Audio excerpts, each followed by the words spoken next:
Alauddin Ansari murder कांड को लेकर क्या कुछ कहिएगा विधायक जी?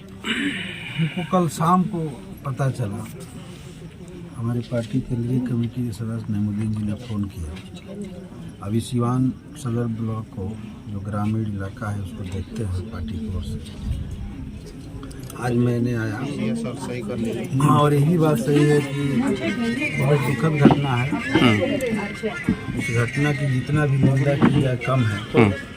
घटना के चरित्र को देखने से सीधे सीधे लग रहा है कि आज के 25-30 साल 50 साल पहले जो जमींदारी व्यवस्था थी, एक मजदूर को मालिक लोग जिस तरीके से मारते थे और उसके खिलाफ हमारी पार्टी भाजपा वाले गरीबों को संगठित करके उन लोगों को जवाब दिया।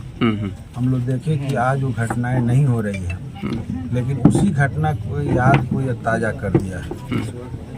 पता चला है कि सरसों का चोरी का आरोप लगा करके और एक लड़की का जान ले लेना। एक मिनट हाँ।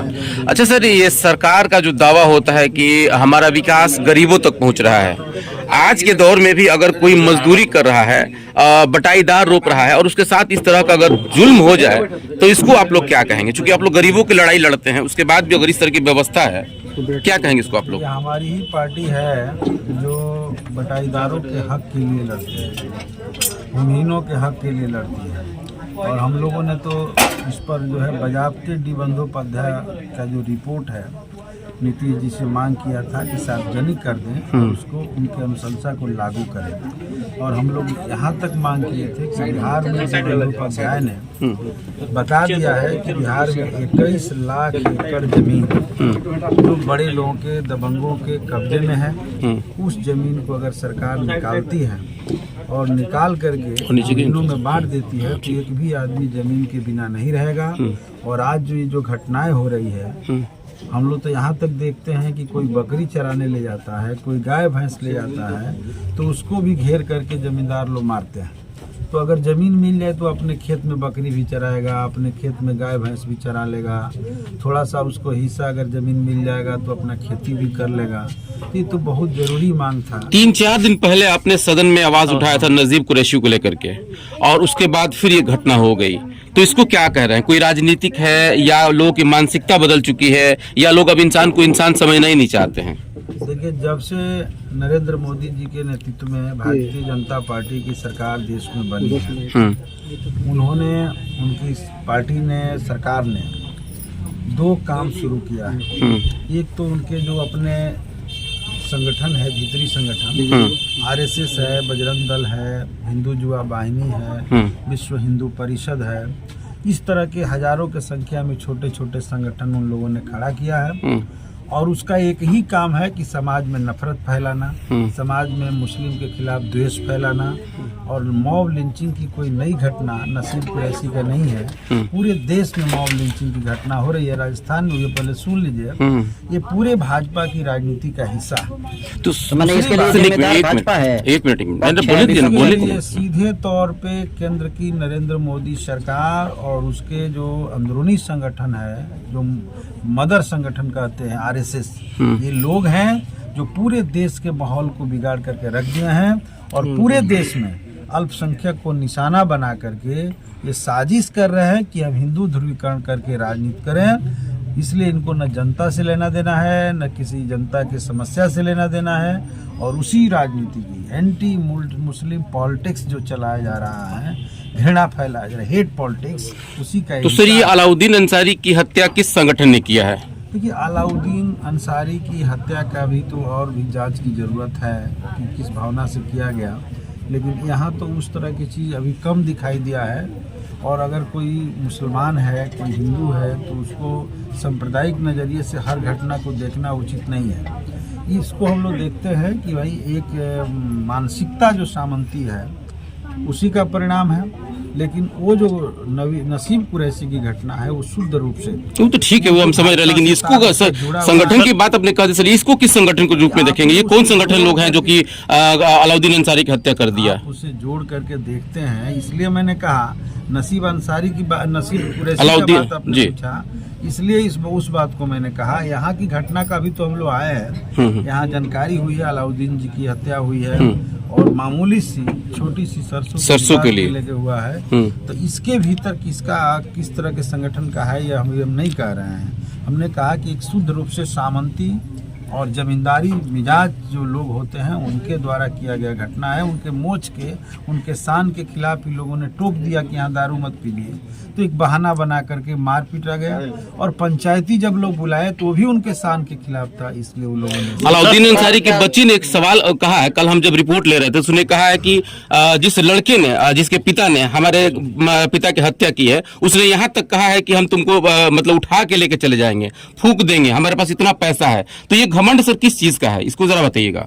महागठबंधन की सरकार है तब। गलत है इस तरह से। और आज के समय में इतनी औकात अगर किसी को है तो हमारी पार्टी भाकपा माले तैयार है वैसे लोगों को जवाब देने के लिए। और इस परिवार को न्याय मिले इसके लिए जो करने की जरूरत होगी हम लोग तैयार हैं, करेंगे, करते रहे हैं। हम लोग को जानकारी नहीं था, इन लोगों से संपर्क नहीं था, तब जाकर के इस तरह की घटना हुई है।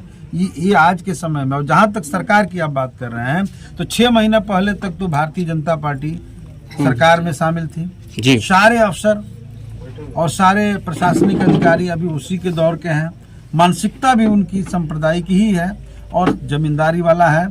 तो अभी सरकार जरूर बदली है, कोशिश किया जा रहा है कि सिस्टम में बदला जाए। सिस्टम में भी बदलाव नहीं। अभी हम लोग असेंबली में इस बात को उठाए थे, हमने जबरदस्त रूप से परसों का भाषण भी अब हमने देखा होगा, हमने सब जगह के उठाए थे। हमने कहा कि सरकार बदल गई है लेकिन अभी प्रशासनिक अधिकारी में बड़ा बदलाव की जरूरत है जो जनपक्षीय कार्य करे। अगर ऐसा नहीं करेगा तो हम लोग तो तय ही किए हुए हैं कि हम आंख मूंद के सरकार का भाजपा को रोकने के लिए, भाजपा जैसी ताकतें जो देश को बर्बाद कर रही है, जो ये जहर फैला करके नफरत की राजनीति करके समाज को तोड़ने की कोशिश कर रही है, तो उसको तो रोकेंगे ही। लेकिन सरकार अगर इन सारी चीज़ों में सुधार नहीं करेगी तो सरकार को भी हम लोग आईना ही नहीं दिखाएंगे बल्कि सरकार के ऊपर चढ़ करके भी दबाव बना करके रुकवाएंगे। और जरूरत पड़ने पर जहां तक होगा समर्थन भी ले सकते हैं। अभी देखिए देश में बड़ा खतरा है भाजपा के द्वारा देश में एक सांप्रदायिक माहौल बना करके देश के संविधान और लोकतंत्र पर हमला बोल दिया गया है। आप देख रहे हैं मीडिया के लोगों पर हमला बोला गया जी। आप BBC लंदन के कार्यालय पर ईडी की छापेमारी की गई। देश में जो भी विरोधी नेता बोलते हैं मोदी के खिलाफ, भाजपा के खिलाफ, सच्चाई बोल दिए, उनके जुबान पर जो है ताला लगाया जाता है, उनके ऊपर ईडी का छापेमारी किया जाता है। तो जब लोकतंत्र ही नहीं रहेगा इस देश में, बोलने की आज़ादी नहीं रहेगी, तो इस स्थिति को बचाना हमारे लिए प्रथम प्राथमिकता है। इसलिए हम लोगों ने तय किया है कि वैसी ताकतों को हम लोग रोकेंगे और बिहार में इस सरकार को समर्थन देकर के जनहित का जो कार्य है दबाव बना के कराएंगे और सरकार करेगी। हम लोग कोऑर्डिनेशन कमेटी की मांग कर रहे हैं। हम सारे मुद्दों पर सदन के बाद बैठकर भी बात करेंगे। परिवार वालों को सहयोग की जरूरत है उसके लिए। और बच्ची जो पढ़ने वाली है, पढ़ने में वो लोग एक्टिव है, उसके लिए आप क्या मांग करेंगे? अभी हमारी SDO से बात हुई, BDO से भी बातचीत हुई। BDO को बहुत जानकारी नहीं था। उन्होंने कहा कि हम जमीन देने के लिए वादा किए हुए हैं। हमने तुरंत करने को कहा कि जल्दी से जल्दी सेटल कीजिए SDO साहब ने। फिर जो है उन्होंने कहा कि भाई आवास का हम व्यवस्था कराएंगे। हमें दोनों काम सेटल करिए ताकि परिवार दाल रोटी बता रहे हैं ना, दाल रोटी। अब तो देखिए कोर्ट में जो मामला चला जाता है तो कोर्ट दंड देता है और दंड के साथ फाइन भी लगाता है, तो वो तो अभी बाद का मामला है। इस परिवार को न्याय मिले इसकी हम लोग कोशिश करेंगे कि वो इस लोग को दंड मिले, इसकी कोशिश करेंगे। और हम लोग का जो औकात है उसके अनुसार जो संभव हो सके। जैसे एक बात आई है कि इन लोग का एडमिशन करा देना, भी हम लोग प्रयास करेंगे। हम लोग सामाजिक सहायता के जो भी राशि मिले प्रयास करेंगे। पेंशन मिले, इस परिवार में किसी सदस्य को सरकार के यहाँ नौकरी मिल जाए, इसका हम लोग प्रयास करेंगे। ठीक हो सकेगा। ठीक है। परिवार के दुख के साथ हैं, उनके इस दुख के घड़ी में हमारी पूरी तौर पे सहानुभूति है, साथ में है। और जहाँ जरूरत होगा ये लोग याद करेंगे। मेरे पास जो भी क्षमता होगा हम लोग। ठीक, बहुत बहुत धन्यवाद।